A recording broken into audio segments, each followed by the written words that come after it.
Hello and welcome to Household Filmmaking 2.0.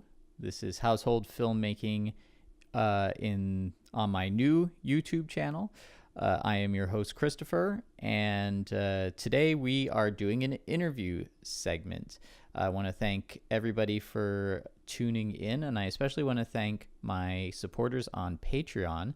I am holding a Patreon drive at the moment, trying to see if I can get my goal up by the end of the month. So if you enjoy these shows, The Practical People or Household Filmmaking, please be sure to head over to the Patreon. I have additional content there for supporters.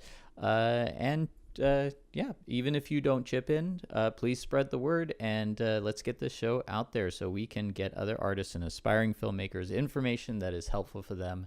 And today I'm very happy to bring you an actress who is also a friend of mine, but she's very talented, very intelligent.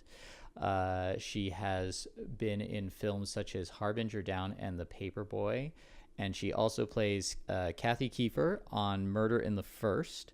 Welcome, Camille Balsamo. How are you doing? Hi, I'm good. Thanks for having me. Oh, well, thank you for being on.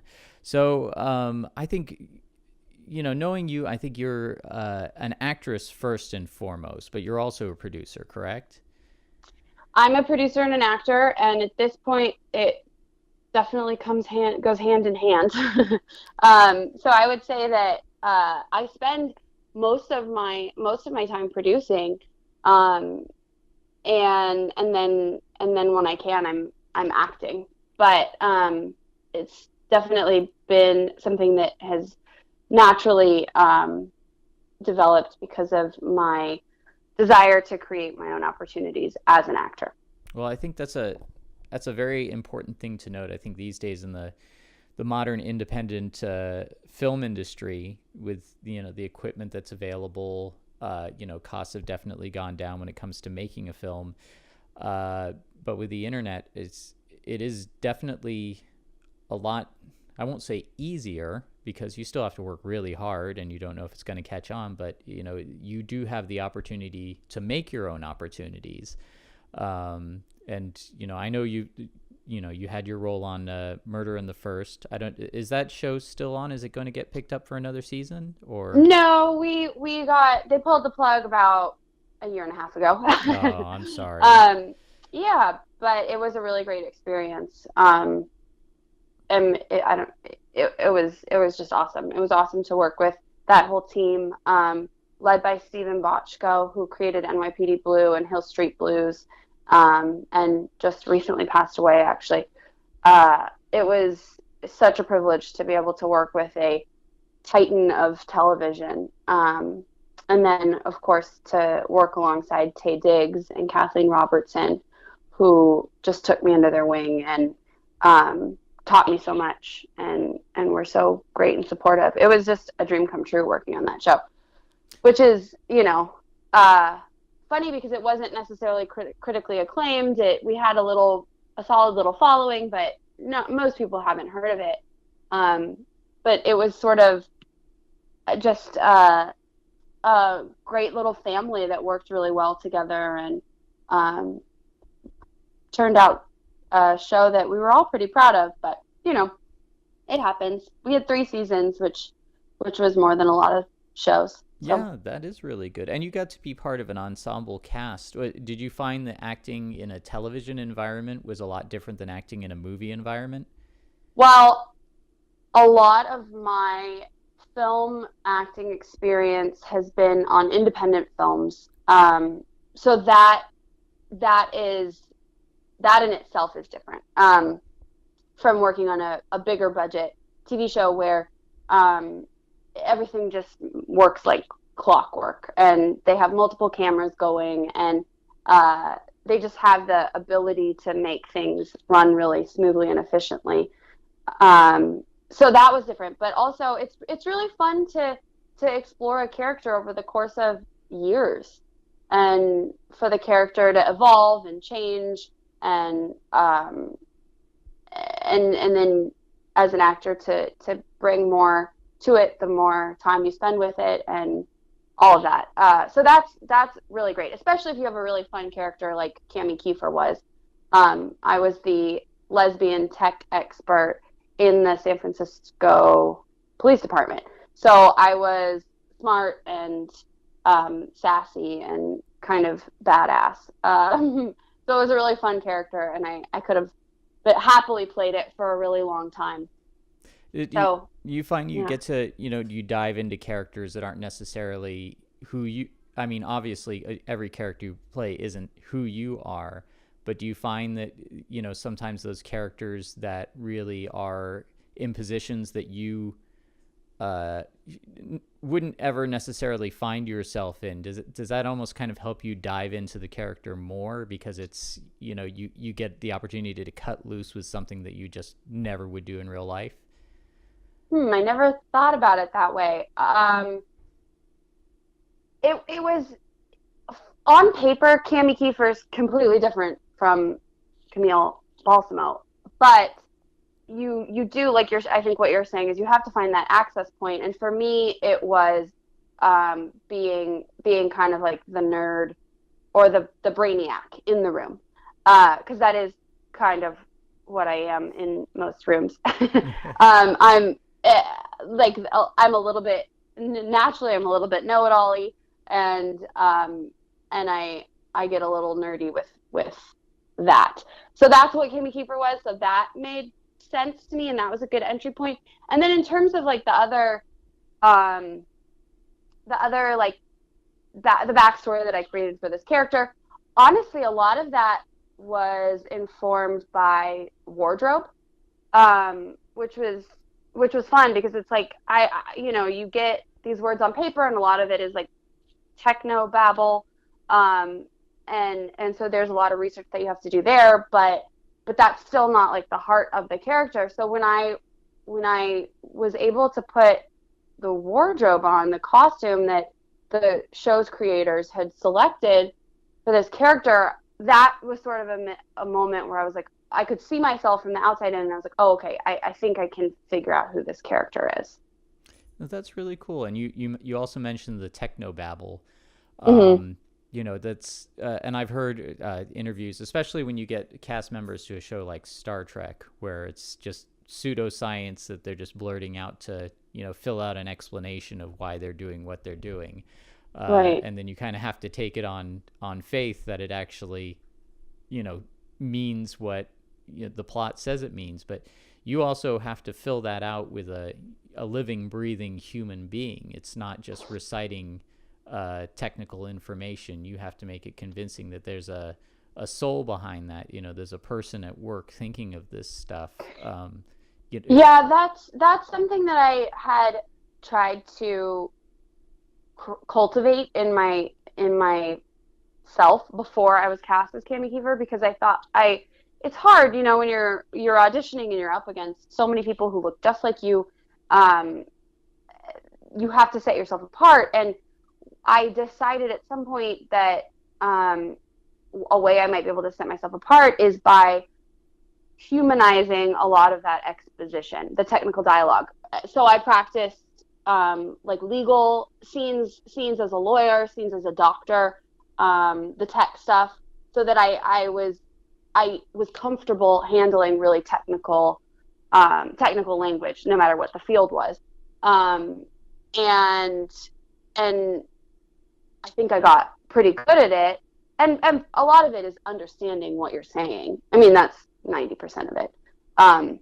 It's figuring out what exactly you're talking about. And on Murder in the First, they were really good about it wasn't made up. It wasn't the Star Trek made up stuff to get you from point A to point B. It was all really authentic, and it was a lot of research to figure out what I was saying, but I figured it out. But anyway, so I thought that was something that could set me apart.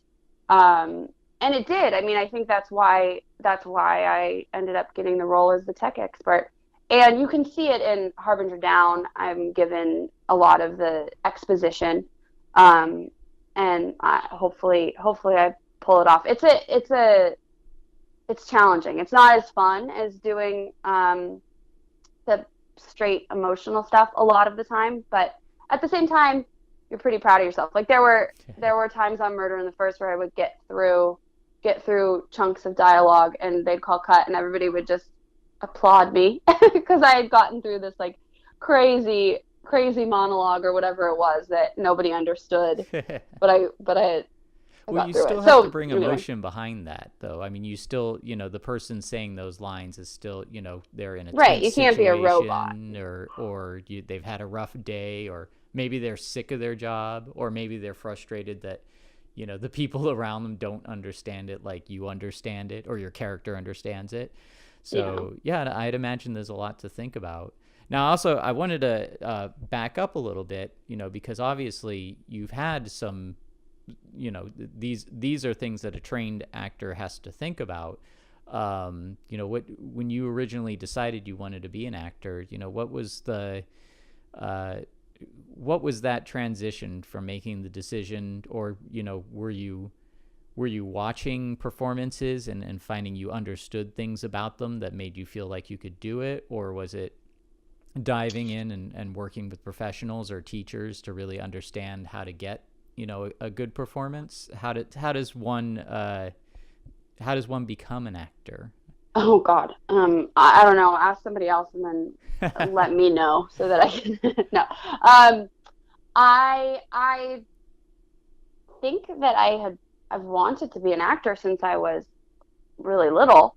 And I did plays in our community and just loved the idea of being on stage. And I don't think I was any good. But it was such a fun challenge, and I certainly loved the attention.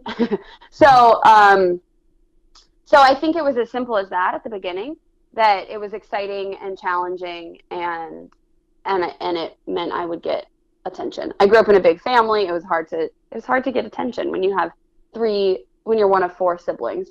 And also I was always really good in school. So I wasn't necessarily feeling like I was being challenged in other areas. So if it was scary and it wasn't sports, then I was interested in it.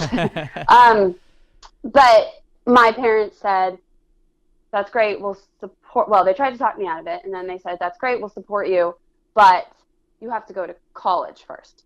So I took classes while I was still in high school. I would do summer courses in Los Angeles, where I grew up, and I would train as much as I could there and get better at it, and learn that I still loved it as I went along. And then I went away to college, and I didn't study theater in college because the university that I went to actually did not have a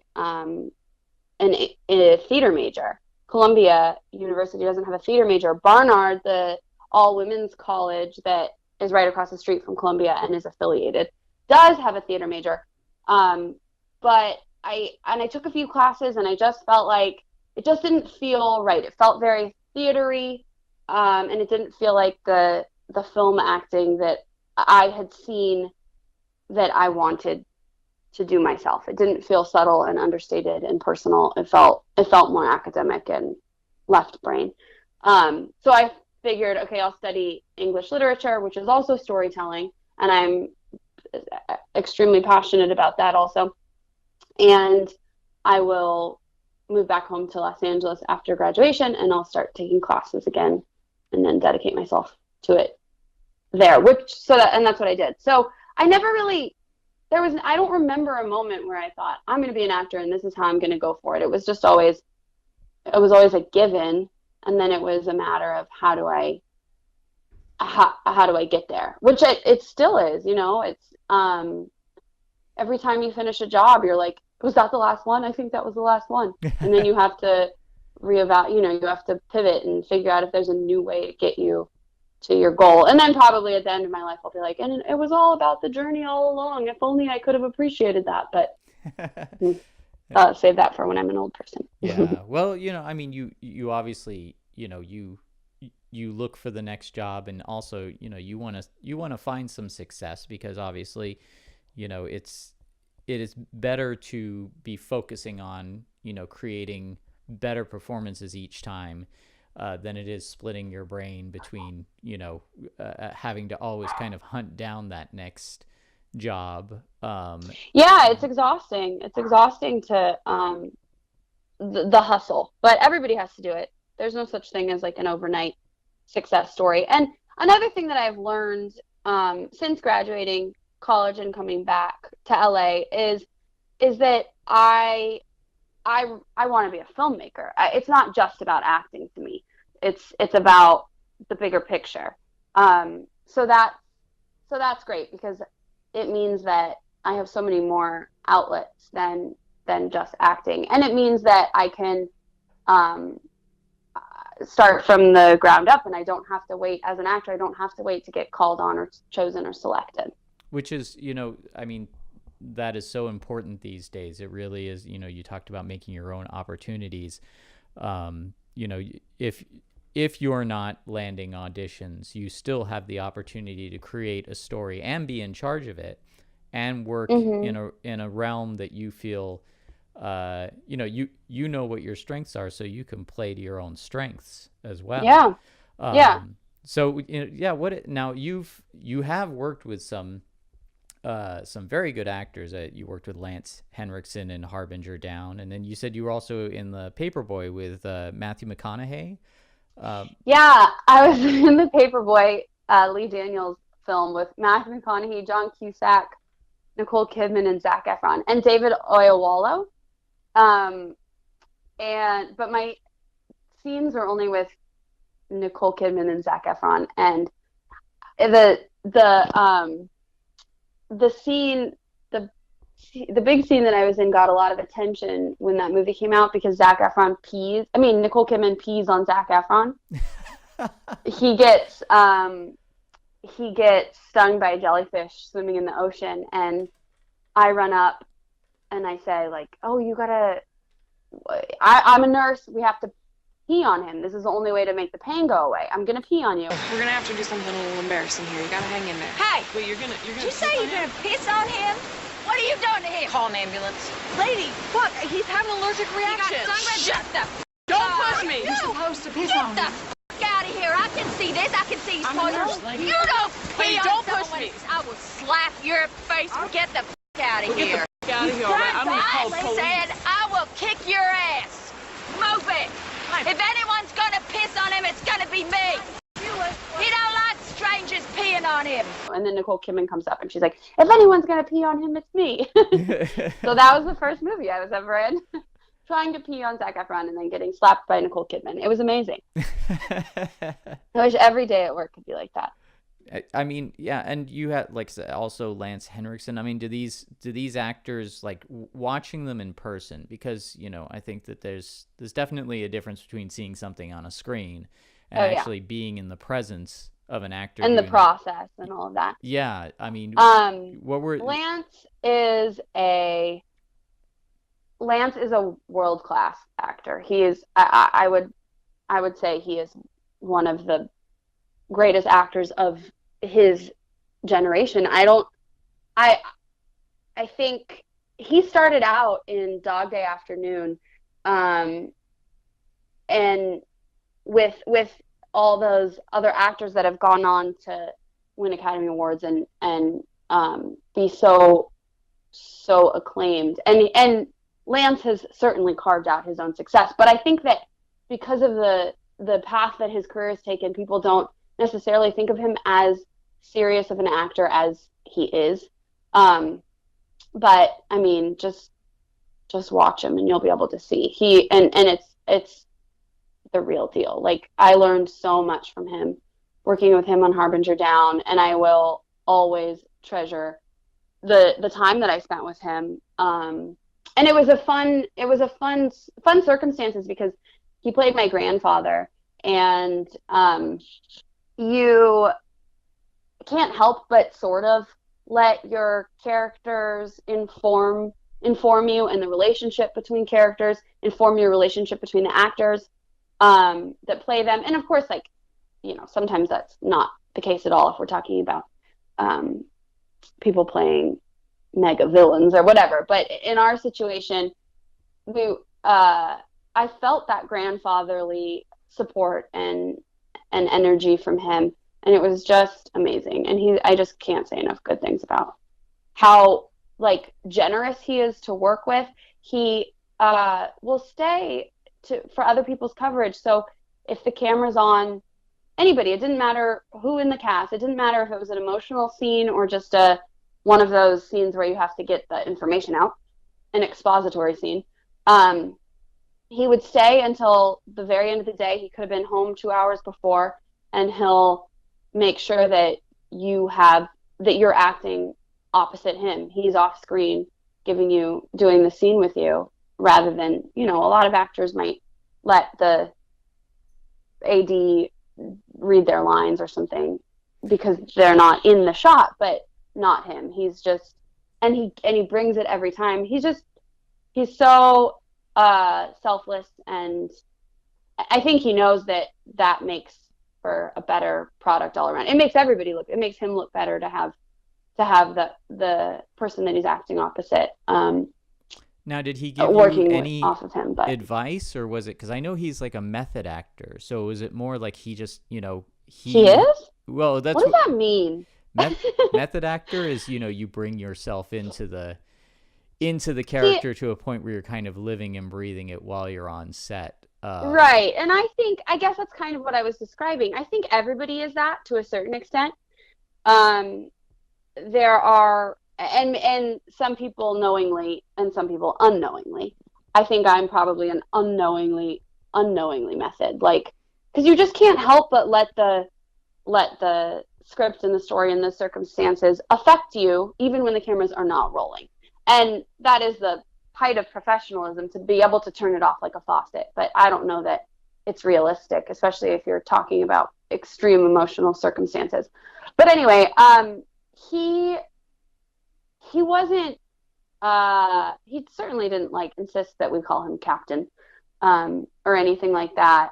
He wasn't going so far as Daniel Day-Lewis, where, it's like no, in a wheelchair, insisting that he be wheeled to set, or no. tortured, woken up by having buckets of water thrown on him. Oh, yeah.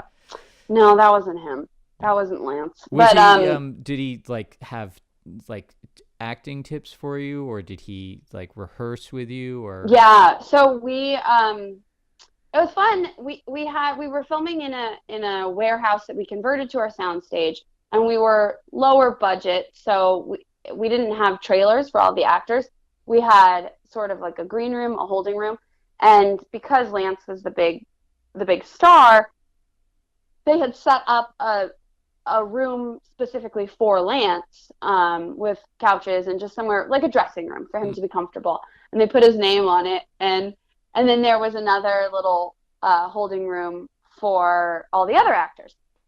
And on the first day he got there, and he ripped his name, the sheet with his name, off of the door to his dressing room, and he crossed it out and he wrote everyone, and he put it back up there. And he hung out with the rest of the cast every day, the rest of the shoot. He never sequestered himself away in his fancy little dressing room. He didn't like that idea. He liked the idea of being with everybody else and being with his team.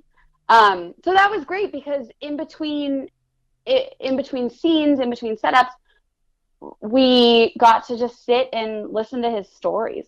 I tried to pick his brain as much as possible. And that was an amazing experience to be able to listen to everything that all of his experiences, everything he's been through.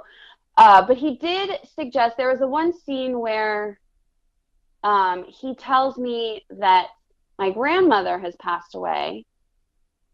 I'm repeating that. This sounds silly now that I guess I didn't realize that my grandmother died. Now that I'm saying it out loud, it sounds, I haven't seen the movie in a while. I don't remember it. I remember the scene you're talking about. You were unaware because you'd been away at college, and I think he was saying that he didn't, she didn't want everybody to make a big deal, mm-hmm. and all that. Yeah, so I remember that, but I'm just thinking logistically, why would I have gone to Alaska and gotten on that boat and not seen my grandmother. I guess I figured I would see her when I got back, when we docked again. But anyway, so we talked about that, and he told me that he just let me into, we rehearsed it, and then he let me into his process a little bit. That he was making that character of his wife, my dead grandmother. He was personalizing it, and who he was making it for himself, in his mind, who he was talking about, and told me about her, so that I knew who he was talking about. Even though I think in acting, at least in the type of acting that I study, you would call that, in Meisner, you would call that an as if. So he was telling me his as if. It was as if this real person in his life died. And that informs the rest of the decisions of that character. Or it just helps flesh out his performance, because he's personalizing it. Mm-hmm. Right. And that's what an as if is. It's in a scene where my brother is getting married. Maybe I don't have, this is a super light example, but I don't have a brother, so I don't know what that's like, but I can imagine it's like my sister was getting married. That's an as if. Mm-hmm. And you pick specifically which sister, and all of that to flesh it out. So in this scene where he's telling me that my grandmother has passed away, I had a different as if for myself. I didn't have to, even though he was sharing his, I didn't have to necessarily take that on as part of my process, because I didn't know that person that he's talking about. So that isn't personal to me. So I came up with my own, but it was a good moment we just had this moment of sharing and coming together and talking about something emotional, and letting each other be vulnerable, so that then when we went inside and the cameras were rolling, we were in that connected place. And then at the same time, I had worked on, like, who is my as if, all that stuff. And when we got into the scene, all I did was pay attention to him. All I did was lock in on him, and everything I had prepped and worked on disappeared, because he was bringing so much to the table that all I had to do was react off of him. All I had to do was ride this wave that he was creating. Do you and that find was a really you're as if, scene. even though you were locked in, do you think that kind of becomes, the more you work with it, the more you think about it in preparation, even if it's on a subconscious level, it must be ingrained somewhat. Yeah, it's all of these things, like the as if, and I guess that's the only specific tool I've talked about so far, but they're all tools to just get you to stop thinking, to get you out of your intellectual mind and into your emotional state. I think that's all it is. And a lot of people listen to music. Some people have yoga poses that get them there. Like, it's different for everybody, but that's the goal, is that you're not thinking, because you hear that all the time. Oh, that actor was in their head. And that just means they're thinking too much about what they're doing. And when we go through life and we're in emotional situations, or even if we're in not a particular emotional situation, but we're just being, we're not thinking about what we're doing. We're not holding a mirror up to ourselves to examine what we're doing. And some people do, but those people are in their head and they're overthinking it, and they're probably there's a level of being removed from the situation, and that's something that you just have to avoid as an actor, because there's nothing for the audience or the viewer to connect to in that situation. There's no emotional meat for them to grab onto and relate to.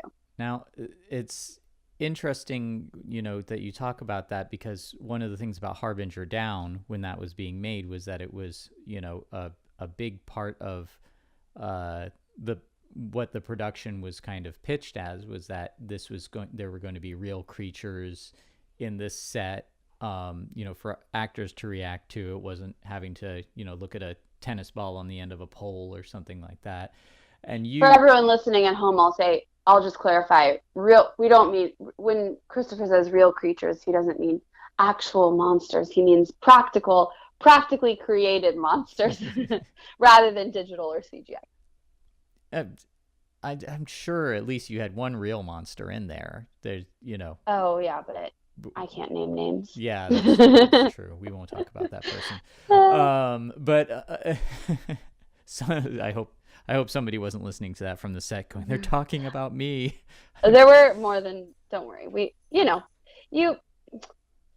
It's a high pressure situation. Making movies is high pressure. Not everybody comes out friends in the end. Yeah. Well, anyway, I want to say that, that what was really interesting to me is, you had the practical monsters to react to, and you had sets that were built in a warehouse, but obviously it wasn't in the budget to be on a real crabbing boat. And right. There was a scene, the movie opens with you guys driving through Alaskan wilderness, but you guys had to recreate that in a parking lot on a sunny day in Chatsworth. As a combination, I thought it was rather brilliant as a combination of kind of, a brief moment of looking through like an iPad, and then there was some stock footage from, I assume was from Alaska, and you guys had some crabbing boat footage and that sort of thing.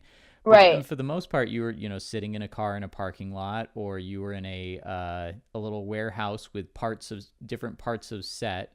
So you had set to interact with, but at the same time, you also kind of, you were in a warehouse. I don't know if it was hot at the time, but it was so hot in there. You had to act like you were cold and wear, gear and that sort of thing. So, it's like, I see those props probably helped you, but at the same time, it seems like there's a lot of work behind selling the environment that you're in. Yeah, totally. And people don't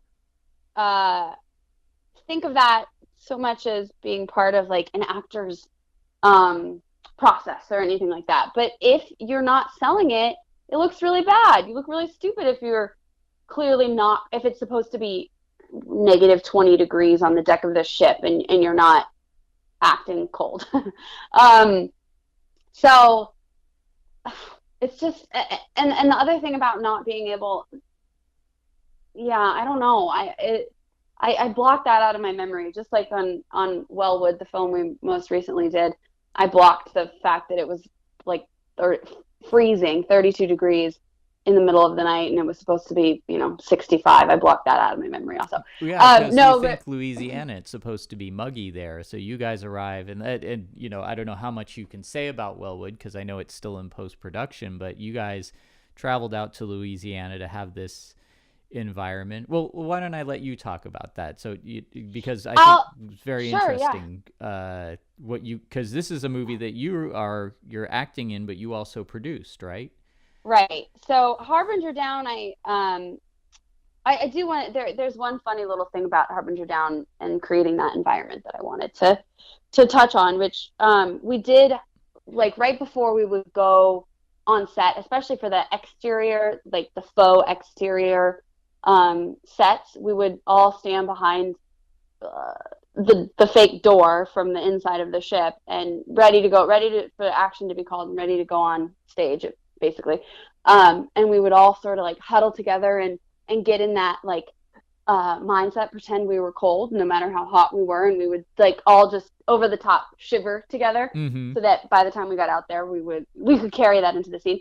But another fun practical effect that we utilized was we all had vape pens with glycerin in them, so just basically sugar water, and we would inhale a bunch of the glycerin steam right before they called action, and then we'd shove the vape pen into our gloves or our jackets and go out into the cold, and we'd exhale, and it would look like it was hot breath coming out, and that was all a practical effect, and it was pretty effective, and that's a fun little creative solution that the special effects team came up with, because digitally adding breath wasn't an option. Well, I love that kind of thing, and I think it probably helped you guys, be in the moment as well to see that visual. And plus, I think, I've never seen digital breath that looks like real breath to me. It always kind of did look painted in there. So yeah, I'm glad you. I mean, we had such a big cast too, 8 people or whatever, that to do that breath on 8 people gets really expensive. Also, it was just so much fun. It was just talking about all being backstage and backstage. I say it backstage because it felt like that big deck set felt like being on stage, and we were in the wings, and all of our little like rituals that we did, it was just a blast. It was such a good group of people, that cast. But anyway, so we got to the end of Harbinger Down, and we ran out of money, and there was nobody left to send out to like fulfill the Kickstarter prizes. And I was working on Murder in the First at the same time, so I was like making a living on Murder in the First, so I volunteered to see Harbinger Down from like basically the end of wrap all the way through distribution, and do it just for the experience of what for whatever I could learn from that process. And because we were out of money and there was nobody to pay, we couldn't continue to pay the line producer to do that. It was a good solution. So I didn't start out as a producer on Harbinger Down, but I ended up a producer, which was I learned so much. It felt like going to film school, seeing it through post-production, sort of supervising post-production, and then being involved in the editing process was exciting and interesting. And then working with our sales agent and the distributors to get them everything they needed to show the film. And that was probably like and then also, of course, sending out all this Kickstarter prizes. It was probably like a 1.5-year long process. Is that what inspired you to decide you wanted to do Wellwood? Was like it gave me the courage to think that to know that I could produce a feature film, because I had done the second half of it before. So and it was a lot of work, but I learned quickly, and I did a pretty good job. So there was no reason why doing it from the beginning wouldn't work also. And also, I've produced music videos and short films from the ground up also. So I'd done it just in a smaller scale. But it also gave me the credentials, having produced Harbinger Down gave me the credentials to raise money to make Wellwood. So we're definitely indebted to our experience on Harbinger Down. Harbinger Down definitely put us in a position to be able to make Wellwood. Yeah, for sure. Well, you get once you pull it off the first time, then they that lends you the credibility. Yeah. So you decided now. I believe it was your husband Reed who wrote Wellwood, right?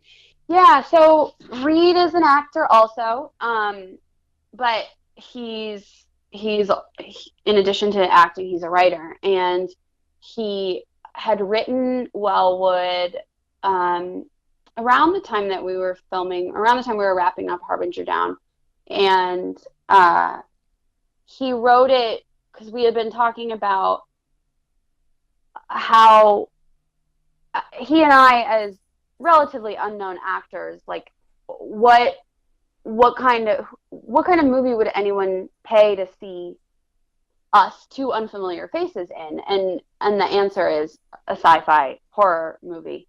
That's just the genre that doesn't require well-known actors in order for it to be a financial success. So his goal was to write something that was marketable, but also something that we wanted to act in. It wasn't just like a slasher blood and guts, gory horror movie, but it was something with a compelling story and characters. You used you wrote it to play to your own strengths and resources. Right. And to be as as financially viable as possible. And at that point when we were writing it, we didn't know if we were going to raise the funds ourselves, or sell it to a production company. We didn't know, but we knew that if we wanted to create a situation where we could act in this film, it had to bring something else to the table, and that's the genre, being genre specific. Can you talk about what the story is about at all? Yeah. Or? Yeah, it is about a couple that is going on their honeymoon to a cabin in the woods. And the honeymoon has been delayed because shortly after they got married, Laura, was diagnosed with cancer. And so they've had to work on her health for the past year and a half. And finally they get the chance to go on the honeymoon, and right as they're leaving for the honeymoon, she tells her husband that she's done with treatment. It's too exhausting. It's not working. She wants to live out the rest of her life in peace with him and enjoy it as best she can. And he doesn't accept this decision. He's not happy about it at all. And that's where they start out on their honeymoon, is in this place of conflict and tension. And then he passes out drunk on the porch and sees there's something, a flash and a rumble coming from the woods, and he stumbles towards it, and he sees that it's a spaceship that has downed, and there's a dead alien inside. And before he can get too close, there's a burst of energy, knocks him out. He passes out. The next morning when he comes to, there is like lush flower growth everywhere. The alien had bled, and the alien is coming back to life. It's healing itself. So he decides that this might be this alien with healing powers, this creature with healing powers might be the answer to his prayers, or it might be able to cure his wife. So he takes the alien, he kidnaps it, and he ties it up in the shed and starts experimenting on it to see what it's capable of, to see if it could indeed save his wife. And then the more he experiments on it, sort of the more powerful it gets. And then it gets out, and they have to deal with it. So it escalates in ways that they don't intend. It sounds really exciting, and you've told me a little bit about it before, but just kind of hearing. I mean, you guys went out there. You said it was freezing cold. You were successful. You got out there. You shot the movie. I remember you were collecting props to kind of authenticate the environment. And then, I mean, it must have been a good script, and they must have been impressed with your previous production skills, because you attracted an Oscar winner, right? Oscar nominee Keisha Castle Hughes, yes. And okay, never mind. She was only 11 or 12 years old. She was nominated for Whale Rider. And since then she's been on Game of Thrones. And she was a friend of ours, mine and Reed. She and her boyfriend go to watch the Saints games at the same Saints bar that Reed and I go to watch the New Orleans Saints. Reed is from New Orleans originally, and Jimmy, Keisha's boyfriend partner, is also from New Orleans. And we met there, we became friends. And then we were getting to the place where we were ready to make this movie and thinking about casting the role of the deputy sheriff in the small town. There are only 5 roles in the script, so it was one of the main characters. And we were like, should we ask Keisha? And we had never really talked to her about work. It was just a purely like social relationship.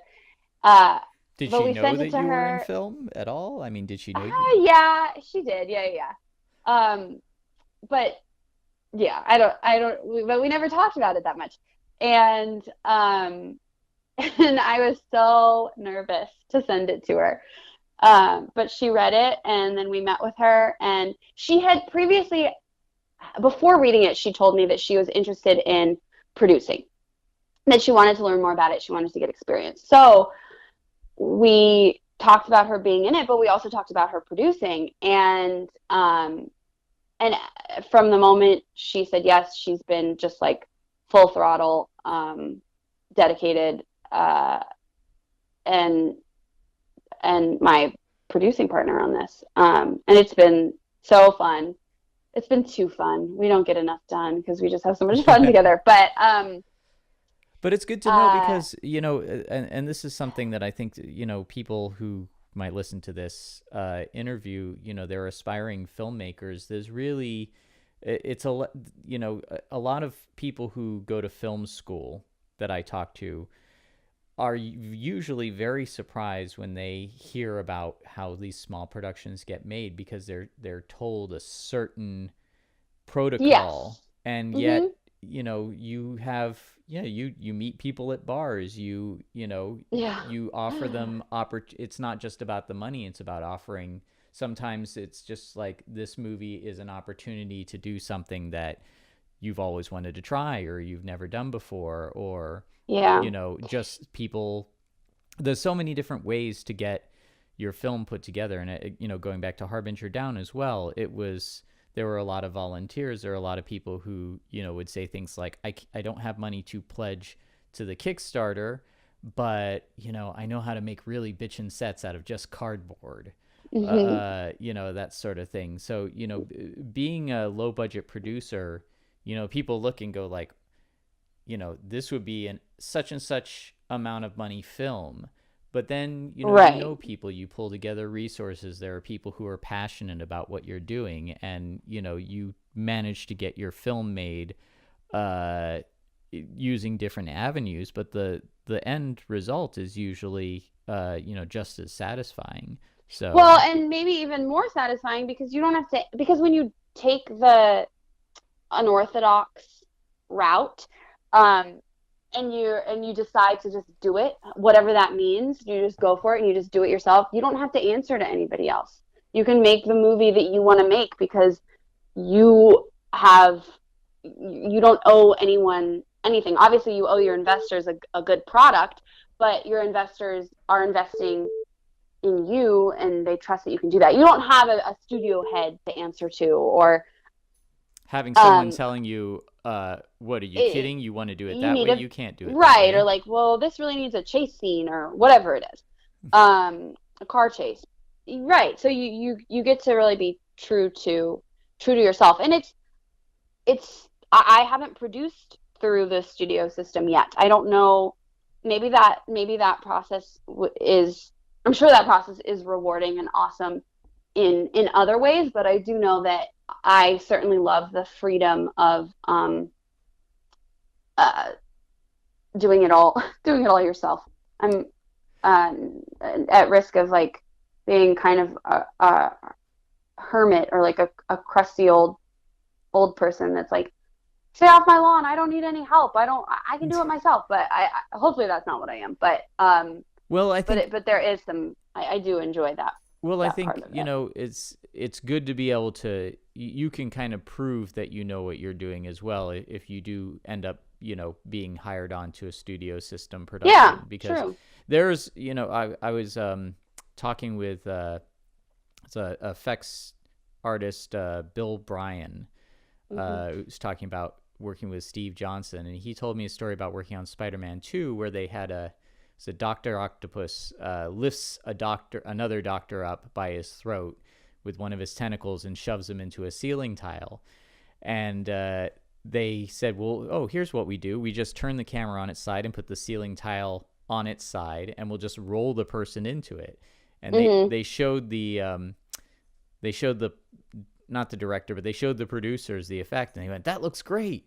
How did you do that? And they told them, and they went, oh, no, you can't do it that way. Oh, geez. Even though they had seen it, they saw it, and they liked it. Yeah, they liked what they saw. Like, no, you can't do it. We have to get the wire effect. And, my God. We have to spend $2 million on this shot. We can't possibly do it the easy way, Yeah, the easy and exactly. effective looking way. So, it's good to know that, as an independent producer, and there's so many people doing it, and it's not that these films aren't able to find distribution either. I mean, Harbinger Down was on Netflix, and is still available on Amazon Prime and what was the other one? iTunes. So, people still can see these movies, and they do see international distribution. So, there's no reason to not be doing it this way. Right. Well, I think I'll keep doing it this way until someone tells me not to. Yeah. Or, somebody offers you enough money not to. Yeah. So, well, I think that's a good place to wrap up. Although I am going to ask you to stick around for the after show, which I have exclusively for my Patreon supporters. It's usually about 10 minutes of just after show banter.